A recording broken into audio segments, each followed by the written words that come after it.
Some requests come back fulfilled, others come back with the same answer. No record found. This is a story about one of those missing records. You walk down the street every single day blindly trusting the pavement beneath you. You assume the buildings rising into the sky sit on solid foundations poured by modern men. But stop. You are walking on the second floor, and the first was never a basement. It was a ground level swallowed by time and intentionally erased from our collective memory. The official narrative demands your absolute compliance, but the physical evidence introduces inexplicable friction. In the late 19th century, anomalous architectural features began emerging beneath growing American cities. During a routine municipal project in 1897, a local farmer and construction crew in Beielsville excavated what they believed would be a standard foundational trench. Instead, they struck a fully formed roof. Digging deeper, they uncovered elaborate brickwork, perfectly preserved glass windows, and heavy oak doors leading into a completely buried first floor. Inside this subterranean level, they found an extraordinary 8-foot skeleton seated at a massive wooden table. It was a discovery that should have rewritten the dominant historical timeline quite permanently.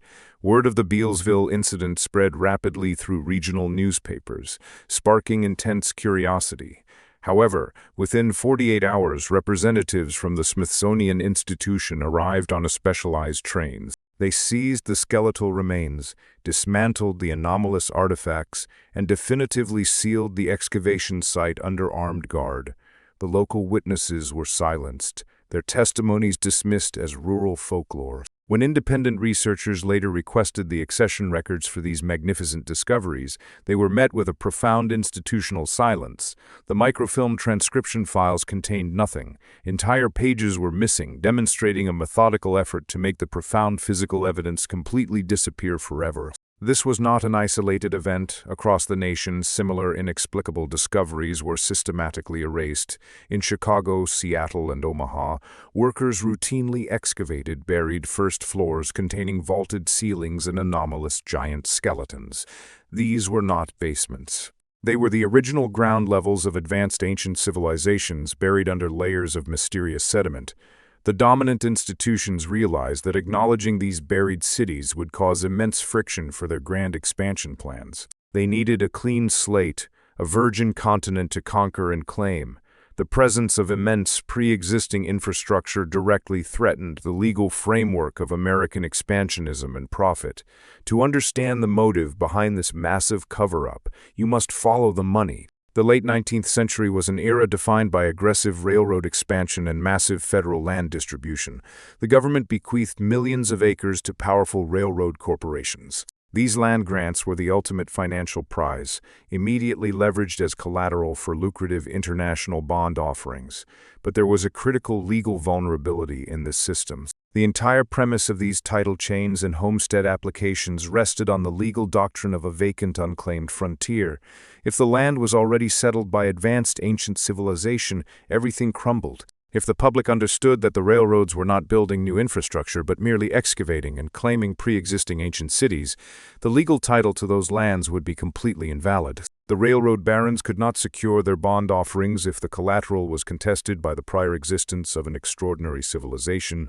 The land had to be partitioned and sold without any legal friction. Therefore, the giant skeletons and the magnificent buried first floors became a direct economic threat. They were an anomalous reality that could bankrupt the most powerful monopolies of the era. The truth had to disappear. The institutions acted swiftly to protect these vast economic interests. The physical evidence was systematically excavated and absorbed into private vaults, never to be seen again. But physical confiscation was only half the battle. They needed an intellectual framework to justify the erasure. Enter the Bureau of American Ethnology. Tasked with defining the official history of the continent, this newly formed government agency became the ultimate weapon of the cover-up. Their objective was not scientific discovery, but narrative control. They were specifically funded to definitively debunk any theories regarding advanced ancient civilizations or massive skeletal remains found beneath cities. In 1894, the Bureau of American Ethnology published a comprehensive report that served as the final word on American antiquities. This document was a masterpiece of institutional propaganda. It systematically absorbed all anomalous findings into a rigid, simplistic timeline. The magnificent buried architecture was casually dismissed as mere basement construction or natural settlings. The extraordinary giant skeletons were reclassified as optical illusions, hoaxes, or ordinary bones distorted by soil pressure. The report compounded these lies with authoritative scientific jargon, creating an impenetrable wall of academic consensus. The missing evidence was replaced by a perfectly packaged, economically convenient fiction. This scientific consensus perfectly aligned with the massive financial needs of the railroad land grants. It was a beautiful synergy of academic authority and corporate greed. The institutions provided the intellectual justification, and the monopolies reaped the financial rewards. Anyone who questioned this dominant narrative was professionally ruined, their research defunded, and their reputations destroyed. The accession records detailing the true excavations were quietly purged from the archives. The microfilm transcription copies were selectively edited. The history of the continent was violently partitioned, separating the acceptable surface narrative from the profound buried truth hiding just below the modern city streets. Yet, despite the overwhelming power of these institutions, the silence was never absolute. You cannot erase an entire subterranean civilization without leaving traces. Families passed down whispered memories of what their grandfathers saw during those early municipal excavations. They remembered the heavy oak doors, the perfectly preserved glass windows, and the massive, anomalous bones. They remembered the men from Washington arriving in the dead of night to confiscate the artifacts. These family memories created a persistent friction against the smooth, manufactured history taught in schools. The physical evidence may have been erased, but the shape of the cover-up remained. Consider the sheer logistical effort required to maintain this illusion. Every time a new subway line was excavated, every time a deep foundation was poured, the institutions had to be ready to intervene. They built a sprawling network of informants and compliant academics to ensure that any anomalous discoveries were immediately neutralized. The title chains had to be protected at all costs. The homestead applications had to remain legally pristine. The immense wealth bequeathed to the railroad barons depended on the absolute enforcement of the official timeline. The stakes were too high to allow a single giant skeleton to survive. But look closely at the architecture of our oldest cities. Observe the inexplicable half-windows sitting at street level, peering down into dark subterranean rooms. Notice the grand entrances that suddenly drop beneath the pavement, leading to nothing. These are not basements. They are the upper levels of a buried world. The original ground floor is 10, 20, sometimes 30 feet below the current street level. The institutions want you to believe that 19th century builders intentionally constructed grand architectural facades underground, in the dark for absolutely no logical reason. The absurdity of this official explanation is truly staggering today.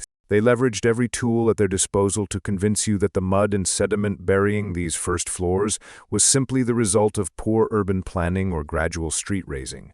But the scale of the anomaly is too vast, too compounded by identical discoveries across multiple continents.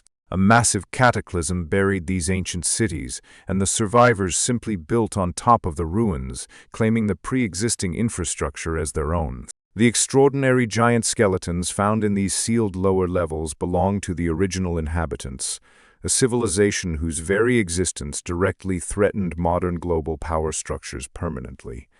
The Bureau of American Ethnology knew this. The Smithsonian knew this.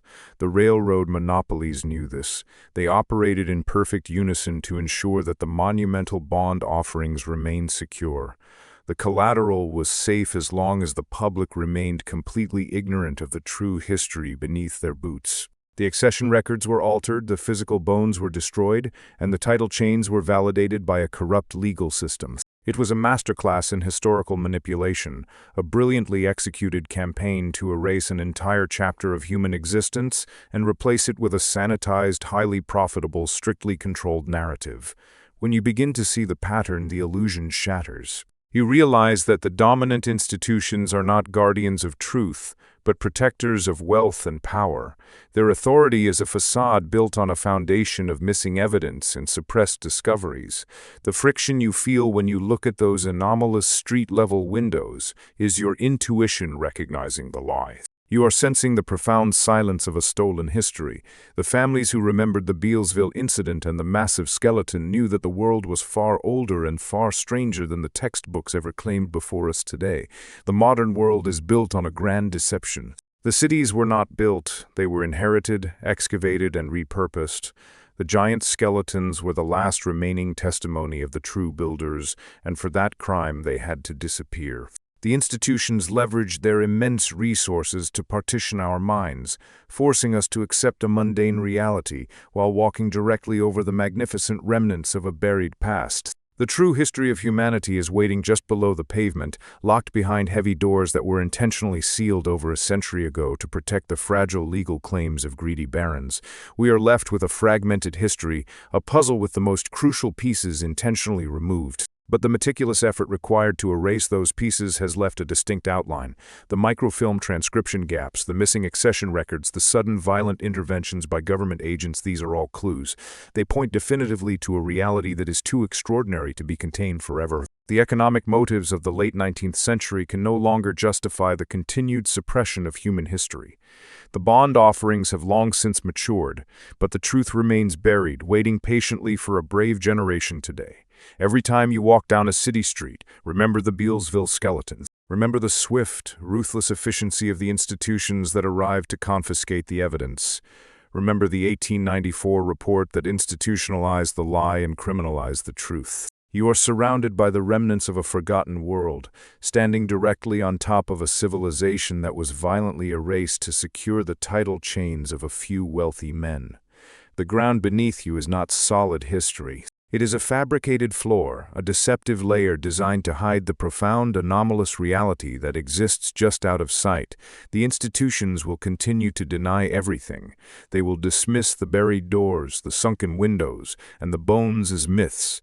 They rely on your passive acceptance. But once you realize the truth, everything changes. You will never see our cities the same way again. The record is incomplete, but incomplete is not the same as gone, and the shape of what is missing tells you almost as much as the shape of what remains.